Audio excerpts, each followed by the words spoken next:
So ರುಬ್ಬಕ್ಕೆ ಏನೇನು ಹಾಕಿದ್ವಿ ಅಂತ ನೋಡಿದೆಲ್ಲ, ಕಾಯಿ ತುರಿ, ಹಸಿಮೆಣಸಿನ್ಕಾಯಿ, ಜೀರಿಗೆ, ಕೊತ್ತಂಬರಿ ಸೊಪ್ಪು, ಬೆಳ್ಳುಳ್ಳಿ ಮತ್ತು ಅಕ್ಕಿ ಇಷ್ಟನ್ನು ಕೂಡ ರುಬ್ಕೋಬೇಕು. ಈಗ ಇದನ್ನು ನುಣ್ಣಗೆ ರುಬ್ಕೋತೀವಿ. ಇದಕ್ಕೆ ಸ್ವಲ್ಪ ಅದೇ ಕಟ್ಟನ್ನೇ ಹಾಕ್ಕೊಂಡು ಸ್ವಲ್ಪ ಪೇಸ್ಟ್ ಮಾಡ್ಕೋಬೇಕು. ಒಂದು ತರಿಯಾಗಿ ಮಾಡ್ಕೊಳ್ಳಿ. ಅದಾದ ನಂತರ ಸ್ವಲ್ಪ ನೀರು ಹಾಕ್ಕೊಂಡು ರುಬ್ಬಿದರೆ ಆಯಿತು. ಸ್ವಲ್ಪ ನುಣ್ಣಗೆ ಪೇಸ್ಟ್ ಮಾಡ್ಕೋಬೇಕು. ನೋಡಿ ಫ್ರೆಂಡ್ಸ್, ಇದನ್ನು ಇಷ್ಟು ಸಣ್ಣದಾಗಿ ಪೇಸ್ಟ್ ಮಾಡ್ಕೋಬೇಕು. ಇದು ಪೇಸ್ಟ್ ಮಾಡಿಕೊಂಡು ಒಂದು ಸಪ್ರೇಟಾಗಿರೋ ಒಂದು ಪಾತ್ರೆಗೆ ಹಾಕ್ಕೋಬೇಕು. ಇದಕ್ಕೆ ಯಾವುದೇ ರೀತಿ ಟೊಮೊಟೊ, ಈರುಳ್ಳಿ ಆಗಲಿ ಏನು ಒಗ್ಗರಣೆ ಏನೂ ಇರೋದಿಲ್ಲ. ನಾನು ಏನೇನು ಇಂಗ್ರೀಡಿಯೆಂಟ್ಸ್ ತೋರಿಸಿದ್ರು ಅಷ್ಟೇ ಸಾಕು. ನಿಮಗೆ ಈಸಿಯಾಗಿ ಮಾಡುವಂಥದ್ದು, ಹೆಲ್ತಿಯಾಗಿರುವಂಥದ್ದು. ಶೀತಕ್ಕಂತೂ ತುಂಬಾ ಚೆನ್ನಾಗಿರುತ್ತೆ, ಅಷ್ಟು ಟೇಸ್ಟಿಯಾಗಿ ಕೂಡ ಇರುತ್ತೆ ಸಾಂಬಾರಿದು. ಈಗ ನೆಕ್ಸ್ಟು ಕುಸುಬೆನ ತೊಗೊಂಡಿದ್ದಾರೆ, ಆ ನೀರನ್ನ ಬಸ್ದು ಈಗ ಅದನ್ನು ಸಪ್ರೇಟಾಗಿ ರುಬ್ಬಿ ಅದನ್ನು ಸೋಸಿ ಹಾಲನ್ನು ತೆಗಿತಾರೆ. ಅದು ಹೇಗೆ ಅಂತ ನಿಮಗೆ ತೋರಿಸ್ಕೊಡ್ತೀನಿ ನೋಡಿ. ಅದೇ ಜಾರಿಗೆ ಅದನ್ನು ಹಾಕೋತಾರೆ.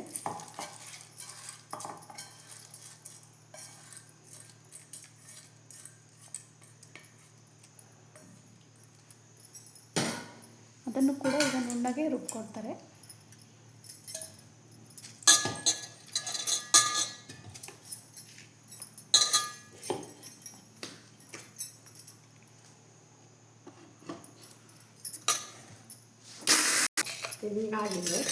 ನೋಡಿ, ಕುಸುಬೆನ ರುಬ್ಬಿದಾಗ ಈ ಥರ ಪೇಸ್ಟ್ ಆಗುತ್ತೆ. ಸೊ ಇಷ್ಟು ಸಣ್ಣದಾಗಿ ನೀವು ಪೇಸ್ಟ್ ಮಾಡ್ಕೋಬೇಕು. ಅದನ್ನು ನೆಕ್ಸ್ಟು ಒಂದು ಜಾಲಿಯಲ್ಲಿ ಅದನ್ನು ಹಾಲನ್ನ ಸೋಸಿ ತೆಗಿಬೇಕು. ಒಂದೇ ನಿಮಿಷ.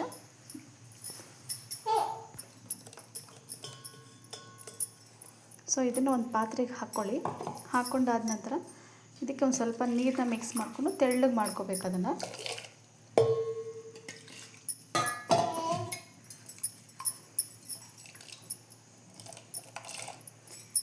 ಈ ಥರ ಪೂರ್ತಿಯಾಗಿ ತೆಗೆದಿದ ಮೇಲೆ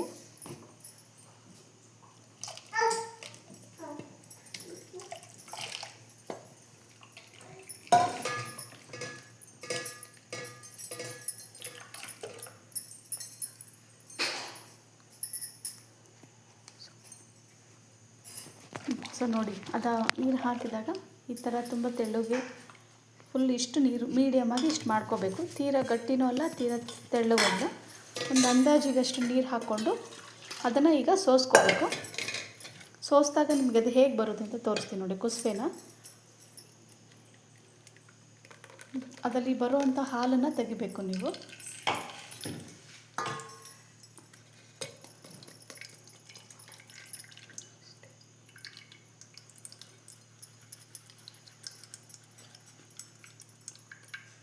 ನೋಡಿ ಫ್ರೆಂಡ್ಸ್, ಇದು ನಾವು ಚಳಿಗಾಲ ಬಂದಾಗ, ಮಳೆಗಾಲ ಬಂದಾಗ ಜಾಸ್ತಿ ನಮ್ಮ ಅತ್ತೆ ಹತ್ರ ಕೇಳಿ ತುಂಬ ಇಷ್ಟಪಟ್ಟು ಅಡುಗೆನ ಮಾಡಿಸ್ಕೋತೀವಿ. ಫ್ರೆಶ್ ಆಗಿರೋ ಹೀರೆಕಾಯಿ ತೊಗೊಂಡು ಮಾಡಬೇಕು. ಹೀರೆಕಾಯಲ್ಲಾದರೂ ಆಗುತ್ತೆ, ಚೌಳಿಕಾಯಲ್ಲಾದರೂ ಮಾಡ್ಬೋದು. ಸೊ ನಾವಿವತ್ತು ಹೀರೆಕಾಯಲ್ಲಿ ಮಾಡ್ತಾಯಿದ್ದೀವಿ.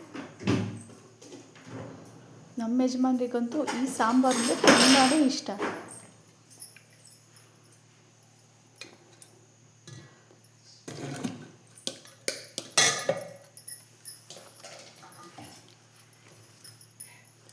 ಸೊ ಇದನ್ನು ನೋಡಿ ಈ ಥರ ಪೂರ್ತಿಯಾಗಿ ಸೋಸ್ಕೋಬೇಕು.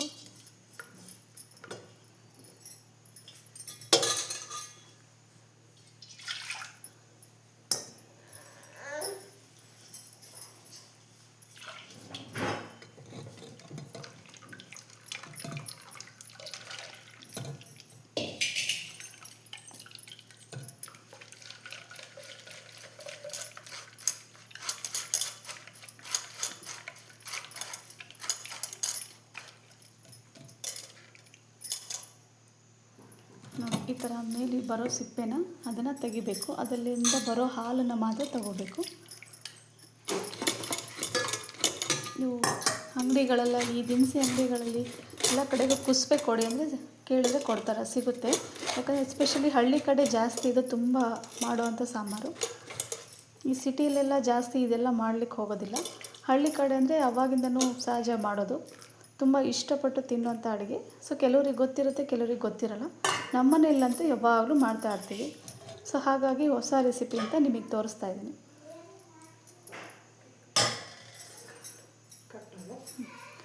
ಸೊ ಇಷ್ಟು ಇಂಗ್ರೀಡಿಯೆಂಟ್ಸ್ ಆಯ್ತಲ್ವ. ಈಗ ಇದಿಷ್ಟನ್ನು ಕೂಡ ಈಗ ಒಂದು ಪಾತ್ರೆಗೆ ಹಾಕಿ, ಈಗ ನಾವು ಬೇಯಿಸ್ಕೊಂಡಿದ್ವಲ್ಲ ಈ ಬೇಳೆನ, ಈ ಹಾಲನ್ನ ಸಪ್ರೇಟಾಗಿ ತೊಗೊಂಡಿದ್ದೀವಿ, ಈ ಖಾರನ ರುಬ್ಕೊಂಡಿದ್ದೀವಿ. ಸೊ 2 ಪಾತ್ರೆ ಸಪ್ರೇಟಾಗಿ ಇಟ್ಟಿದ್ದೀವಿ. ಅದು ನೋಡಿ, ಅದು ಸೋಸಿದಾಗ ಹಾಲು ಈ ಥರ ಬರುತ್ತೆ. ಈಗ ನಾವು ಬೇಯಿಸ್ಕೊಂಡಿರೋ ಬೇಳೆನ ರುಬ್ಬಿರೋಂಥ ಮಸಾಲೆ ಖಾರ ಏನಿದೆ ಅದಕ್ಕೆ ಮಿಕ್ಸ್ ಮಾಡ್ಕೊತಾ ಇದ್ದೀವಿ.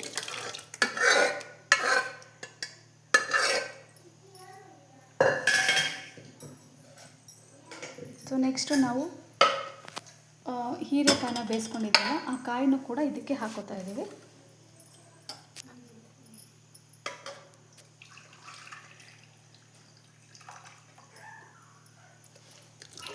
ಸೊ ನೀವು ತುಂಬ ಮ್ಯಾಶ್ ಆಗುವಷ್ಟು ಬೇಯಿಸ್ತಿದ್ರೂ ಪರವಾಗಿಲ್ಲ, ಸ್ವಲ್ಪ ಬಾಯಿಗೆ ಸಿಗೋ ಥರ ಸ್ವಲ್ಪ ಬೇಯಿಸ್ಕೋಬೇಕಾಗುತ್ತೆ.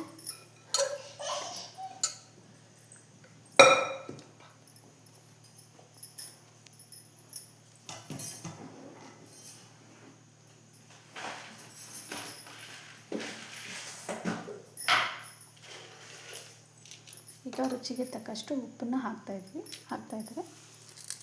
ನಿಮಗೆ ಎಷ್ಟು ಬೇಕೋ ಅಷ್ಟು ಸ್ವಲ್ಪ ಮೀಡಿಯಮಾಗಿ ನೋಡಿ ಹಾಕ್ಕೊಳ್ಳಿ. ಸೊ ಇದಕ್ಕೆ ಈ ಹಾಲನ್ನ ಮಿಕ್ಸ್ ಮಾಡಿ ಬಿಸಿ ಮಾಡಿದ್ರೆ